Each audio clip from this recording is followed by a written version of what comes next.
Saúde a todos na paz do Senhor. Amados de Deus, é uma alegria estarmos aqui visitando os nossos irmãos. Hoje a Sarinha e meu genro Isaac foram lá em casa e foram preparar um camarão para a gente, mas foi com a condição que queriam que a gente viesse visitar vocês hoje aqui. E aqui nós estamos, celebrando a Deus, louvando ao Senhor. Cada um de nós que saímos das nossas casas, a gente saiu com o intuito de adorar a Deus e oferecer o nosso culto. Aleluia. E é muito bom quando a gente sai de casa sabendo que a gente veio para adorar a Deus. Aleluia. Eu me lembro de uma certa feita em um congresso, estava eu e a missionária Samira Santos, e ela disse uma coisa que eu nunca esqueci.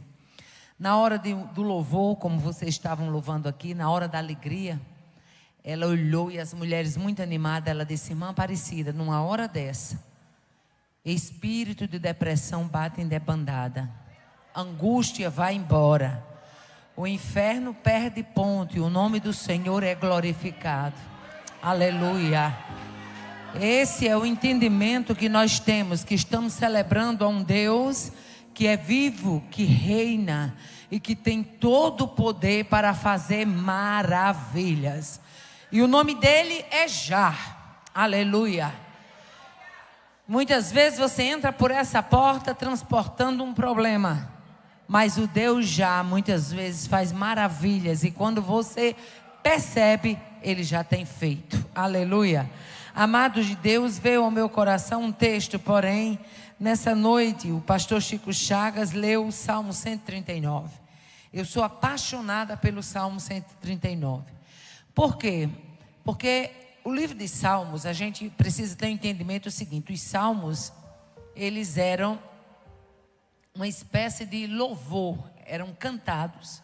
Quando você vê salmos imprecatórios, você vai ver que Davi, geralmente ele estava reivindicando uma providência de Deus diante de uma determinada situação.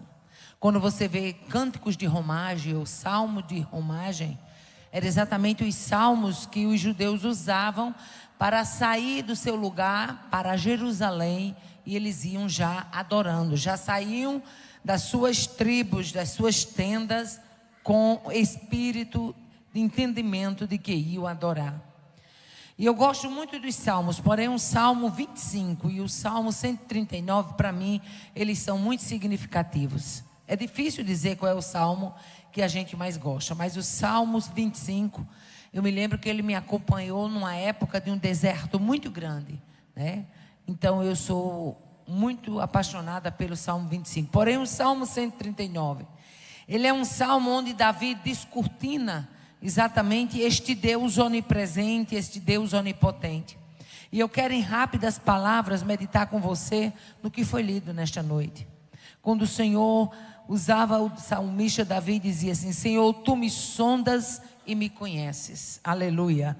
Tu conheces o meu assentar e o meu levantar. E de longe, diga comigo, é de longe, tu entendes o meu pensamento. Aleluia. Você está vizinho a alguém aí, mas ele não tem o poder de entender o teu pensamento. Mas o teu Deus conhece esse pensamento de longe. Oh, aleluia.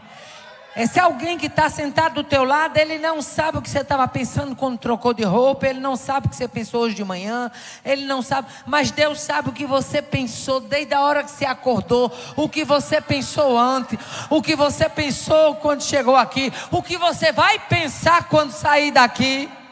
Oh, aleluia.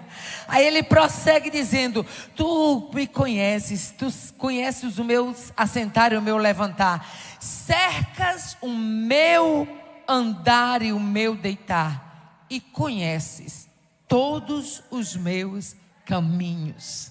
Aleluia. Irmão, esse versículo de número 3, ele fecha a porta para todo julgamento.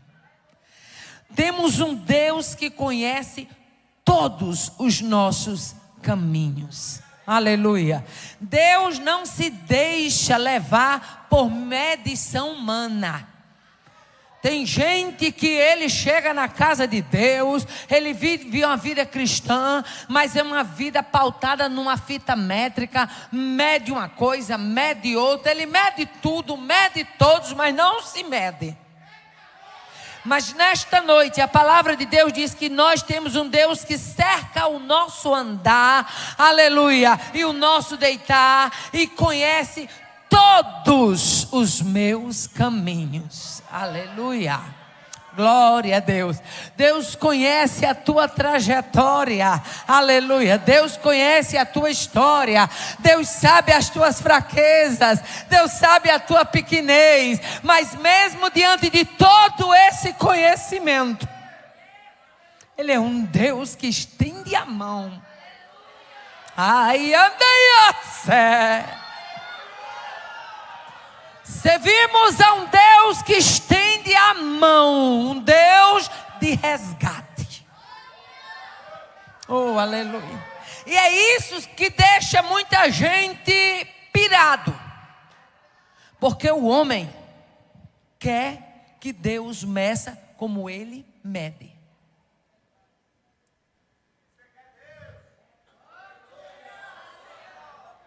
Mas Deus conhece todos os meus caminhos, aleluia. Aí ele diz assim: sem que haja uma palavra na minha língua, eis que, ó Senhor, tudo conheces. Irmão, Deus é tão tremendo, aleluia, que quando Jeroboão mandou um emissário à casa do profeta Aías, o Espírito de Deus é tão grande, é tão tremendo, que quando Jeroboão mandou o emissário na casa do profeta Aías, a mulher de Jeroboão se disfarçou, aleluia. Mas quando chegou na porta do profeta, ele diz: entra, mulher de Jeroboão. Aleluia. Sabe o que isso me ensina? Aleluia. Não adianta querer se esconder de Deus, Deus te conhece. Não adianta querer fugir de Deus, Deus te pega. Nesta noite eu tenho uma palavra de Deus para crente fujão. Não fuja do que Deus chamou você para abraçar. Tem gente aqui que tem dado curva diante de um chamado de Deus, mas nesta noite eu recebo graça e autoridade de Deus para dizer: Deus vai te pegar na quebradura de uma curva, mas Ele te pega ali, porque Ele é o Deus que conhece os teus caminhos. Oh, aleluia. Aí Ele diz mais, aleluia: tu me cercas em volta e puseste sobre mim a tua mão. Aleluia. Já imaginou, irmão Gunavingre, se não fosse a mão dele sobre nós? Aleluia. Oh, aleluia. É Satanás fazendo mira, mas sobre a sua vida tem uma mão. É Satanás dizendo: acabou a história dela, acabou a história dele, mas sobre a nossa vida tem uma mão. Oh, aleluia. Quantas vezes alguém diz: ó, morreu aqui. Aí Deus diz: não é assim não. Oh, aleluia. Glória a Deus, aleluia. Tu me cercastes em volta e pusestes sobre mim a tua mão. Quem é esposa aqui sabe disso. A gente se sente tão segura quando o marido da gente coloca a mão sobre a gente, não é? Dá aquela sensação de proteção, não é? Toda esposa gosta disso, eu gosto. E eu creio que a maioria das esposas. Agora imagine o Todo-Poderoso colocando a mão dele, colocando a mão dele, colocando a mão dele, colocando a mão dele, colocando a mão dele.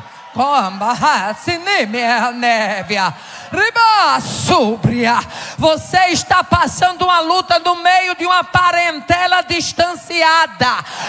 E você tem dito: não estou mais conseguindo. Mas Deus nesta noite te diz: pensa na mão que está sobre a tua vida e caminha confiando nela. Tu me cercas em volta e puseste sobre mim a tua mão. Oh, aleluia. Deixa eu abrir aqui um parênteses, que quando eu abro um parênteses, Deus fala com alguém específico. Eu me lembro, há quase 33 anos atrás, eu recebi um convite para ir pregar no Abolição 4. E naquela época, os ônibus, eu não sei hoje, mas os ônibus paravam 10 horas da noite. E eu fui pregar. Fui eu e a irmã Nilza, uma irmã que morava na minha casa, me ajudava, era minha secretária, com minhas meninas. E aí, o Joatan disse, você vai com Nilza, e eu fui. A gente foi de ônibus. E o resultado é que, quando terminou o culto, eu estava certinha de que, lá na congregação, alguém vinha me deixar, mas não apareceu ninguém para deixar. E eu, muito tímida, a gente quando começa é muito tímido, né? Depois que a gente leva umas burdoadas da estrada, acho que a gente aprende as coisas.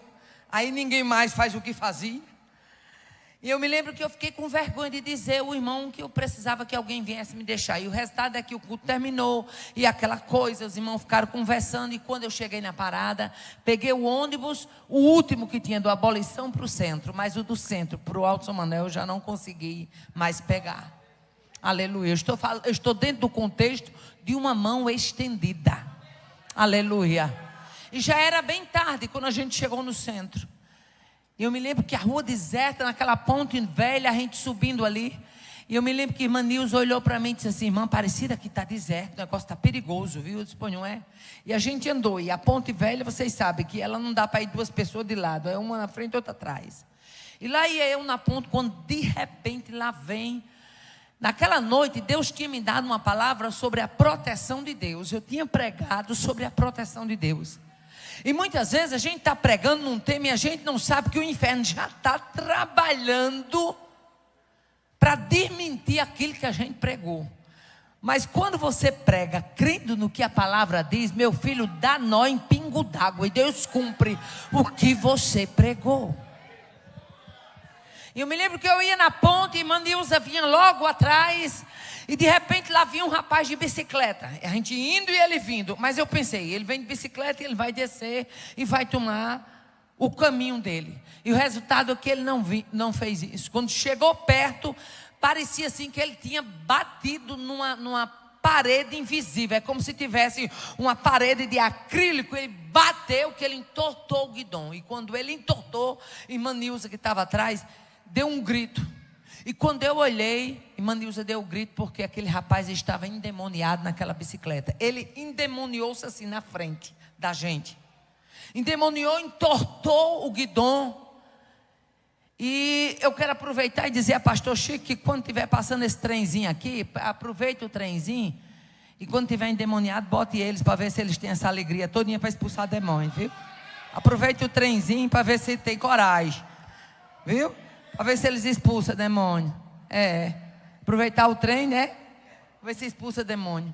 E eu me lembro que quando ele entortou, que ele começou a babar, que a irmã Nilza deu um grito. Ela disse, o que é isso? Na mesma hora Deus me falou. Disse, demônio. E eu disse, irmã Nilza, é demônio. E a gente contornou e seguiu. Depois que a gente seguiu, a gente veio comentando dali da Ponte Velha até chegar na minha casa, que eu morava na época na Presidente Dutra, onde hoje é a Bismoto. A gente comentando, um Deus que guarda. O salmista Davi tinha razão de dizer, tu me cercas em volta e sobre mim puseste a tua mão. Era Saul caçando e Davi não era achado. Era Saul perseguindo, mas Deus não entregava Davi nas mãos de Saul. Sabe por que isso aqui? Aleluia. É porque quando você é cercado e quando você está debaixo da mão dele, meu filho, o inferno continuará investindo, continuará se levantando, mas você caminha debaixo do aval da glória de Deus. Oh, aleluia. Ele ficou tão impressionado com esse cuidado, que logo a seguir, no versículo 6, ele diz, tal ciência. Qual ciência? A ciência de saber o que eu penso. A ciência de saber o que eu vou falar antes mesmo de ter chegado na minha boca. A ciência de ser protegido, cuidado, de ser presente, de cercar o andar. Aí ele diz, tal ciência é para mim maravilhosíssima, tão alto que não a posso atingir. Oh, aleluia. Eu me lembro que naquela noite saiu eu e irmã Nilza conversando do que tinha acontecido na ponte. Aleluia. Porque a gente viu claramente que foi uma pancada tão ferrenha que ele deu que entortou o guidão da bicicleta. Você já viu uma pancada no nada entortar um guidão? Na minha frente eu não sei o que ia, mas eu sei que o que ia era potente para barrar todo investimento do inferno. Ei, nesta noite eu quero declarar debaixo da autoridade do nome de Jesus que investimento do inferno será neutralizado. Você vai caminhar de posse de vitória. Você vai caminhar com a ousadia de servo. Você vai se alegrar na certeza de que tem um Deus que te cerca em volta e que sobre a tua vida Ele coloca a mão. O salmista disse: é tão maravilhoso isso que eu não posso atingir. Eu não tenho condições de entender. Eu não tenho condições de mensurar. Aí ele prossegue: para onde me irei do teu espírito? Ou para onde fugirei da tua face? Se tu és um Deus que conhece o que eu penso, se tu és um Deus que sabe a palavra antes que ela chegue nos meus lábios, jamais eu posso me esconder de ti. Aleluia.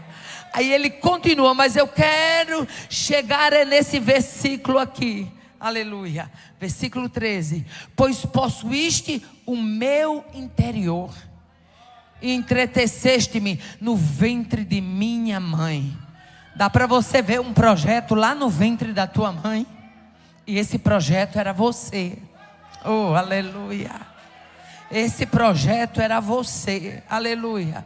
Quando eu olho para mim, para minha história, e vejo que eu vim de um lar tradicionalmente católico, e vejo que aceitei a Jesus com 16 anos de idade, e já fazem 43 anos que eu estou com Ele, e pela bondade dEle nunca me desviei nem um dia, aleluia, nem pensamento, para a glória do nome dEle, aleluia. Aí Ele diz: eu te louvarei, porque de um modo terrível e maravilhoso eu fui formado. Aí eu me lembro de Eclesiastes 11:5. Assim como tu não sabes qual o caminho do vento, nem como se formam os ossos no ventre da que está grávida, assim também não sabe as obras de Deus que faz todas as coisas. A ciência não tem capacidade de explicar como é que se cria osso dentro de uma placenta. Aí ele diz: um modo maravilhoso e terrível eu fui formado. Maravilhosas são as tuas obras, e a minha alma o sabe muito bem. Essa parte B do versículo 14, eu sempre costumo responder, falar, meditar nela, recitar ela, quando eu estou em alguma luta. É a luta truando e eu dizendo: Senhor, maravilhosas são as suas obras, e a minha alma o sabe muito bem. Mas que obras são essas? Olha para trás e veja o que Ele já fez, e você vai reconhecer que maravilhosas são essas obras, e a nossa alma o sabe muito bem. Nesta noite, Deus nos dá a oportunidade de olhar para trás, não com saudosismo pelo que deixamos, não com vontade de reaver alguma coisa que ficou lá atrás, mas para lembrar: maravilhosa são as suas obras, e a minha alma o sabe muito bem. Agora olha para esse crente que está do seu lado com olho de profeta e diga: sua alma sabe que as obras dele são maravilhosas. A sua alma sabe que as obras dele são grandiosas.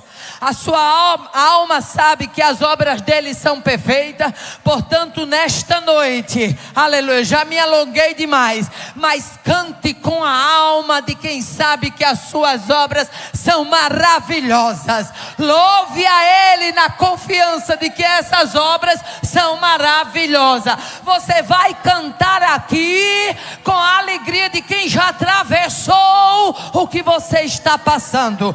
Você vai cantar hoje aqui com a certeza de que chegará do outro lado, porque maravilhosa são as suas obras, e a minha alma o sabe muito bem. Tudo que o inferno quer é que você não testifique, mas nesta noite Deus te dá graça e autoridade para dizer: as obras dele são maravilhosas, e a minha alma o sabe. Sabe o que é que o salmista estava dizendo? A minha alma conhece quem é esse Deus. A minha alma tem experiência do que esse Deus é capaz. Eu gosto muito de um hino, se não me falha a memória, de Shirley Cavalhais, que ela diz: esse Deus é tremendo, forte e não falha, e para livrar o homem entra até em fornalha. Maravilhoso é, conselheiro, aleluia. E ela canta, eu não sei o restante, mas sei bem esse refrão: esse Deus é tremendo. Aguarda as obras maravilhosas. Canta com a alegria de quem já viu as obras maravilhosas. Caminha na certeza de que você vai vivenciar obras maravilhosas. Se alegra na certeza de que essas obras maravilhosas vão chegar à existência. Por quê? Porque a minha Bíblia e a sua Bíblia diz que ele chama a existência coisas que não existem, como se elas já existissem. Viva o seu milagre, vislumbre o seu milagre, creia no seu milagre.